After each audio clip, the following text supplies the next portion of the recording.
5 seconds.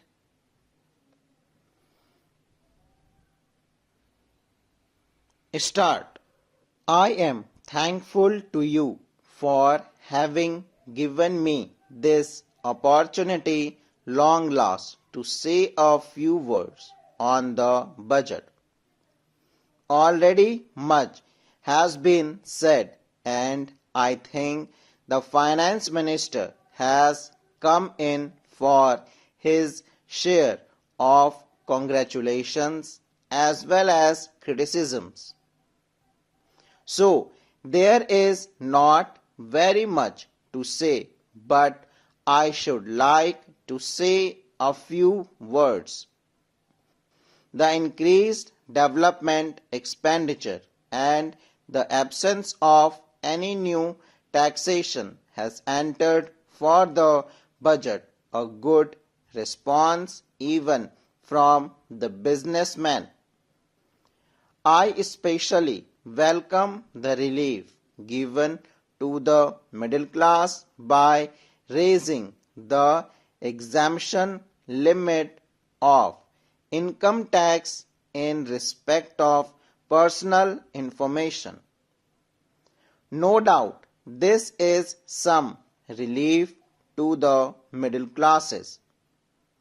But I would request the finance minister if he could to raise this exemption limit from rupees 40,000 to rupees 1,60,000, as that would give substantial relief to the middle classes. I am indeed glad that the Taxation Inquiry Commission has been appointed with Dr. John Mathai as the chairman, and I am sure that many of the vexed problems may be solved through this commission. At the same time, I would request the finance minister to put off the state duty bill for the present, since this inquiry commission has been appointed and they may go into this question. For I feel that it is not too opportune moment to put on more taxes on the people. Already, as Mr. Gadgil has pointed out, there are so many taxes on the people. The people are overburdened by taxes and they are just trying to recover their stability. So, in regard to state duty, I would ask him to consider about it. My reason for asking it to be postponed is, as I have said, that the people are still facing economic distress, and then our government is not able to offer the amenities which other countries have, where the state duty exists, such as free compulsory education for children, free medical aid, homes for the poor and the destitute, old age pension, etc. So, my humble suggestion is that this point may be considered by the Taxation Inquiry Commission. I agree that there is a brighter side of the picture, and that instead of continually harping on our poverty, we should also see the bright side. We are making encouraging progress towards laying the foundation of a welfare state. With the cooperation of all and the implementation of the 5-year plan, I am sure, sir, that we should be able to lay the foundations and fulfill the dreams of India. It is indeed encouraging to know from the finance minister that there is a tendency of lowering food prices all over the world, and in that cases the prices in our country too would be lowered.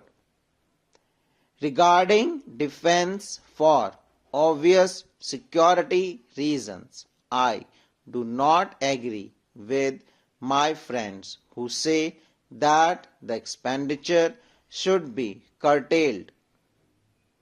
It is not advisable to take any undue risk and slacken the defense's arrangements.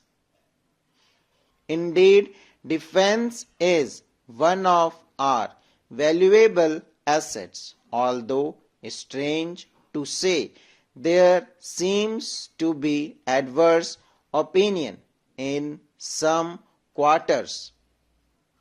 I agree with what General Karippa once said, that God and army are remembered only when there is trouble. The army consists of the most disciplined and loyal set of young men.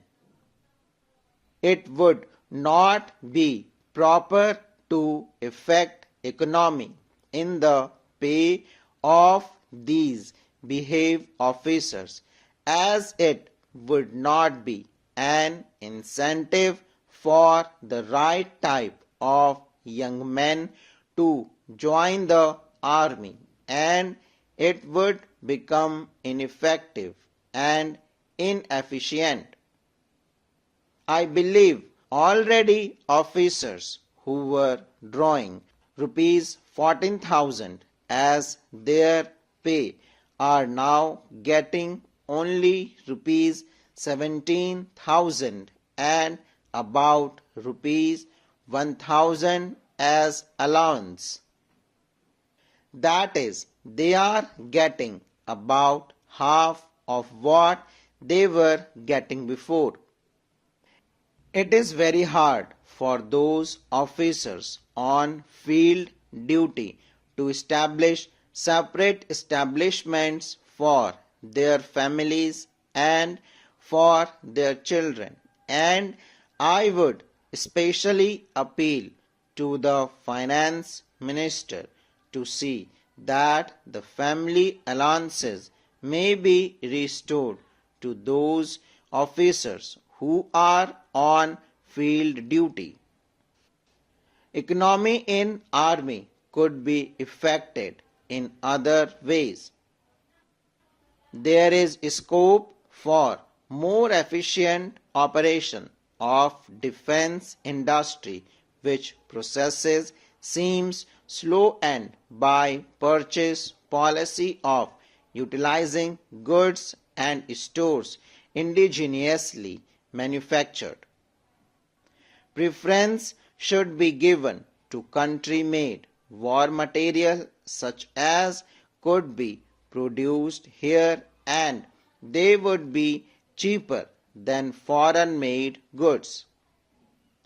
I may also suggest that the armed forces who are not on field service or under any operational commitments could be utilized for giving military training to the youths in schools and colleges, which would teach discipline and loyalty. The university authorities should make military training as part of their compulsory education just as they have adopted social, domestic and political sciences. The National Cadet Corps is already inculcating military training in some universities such as Bombay and Calcutta.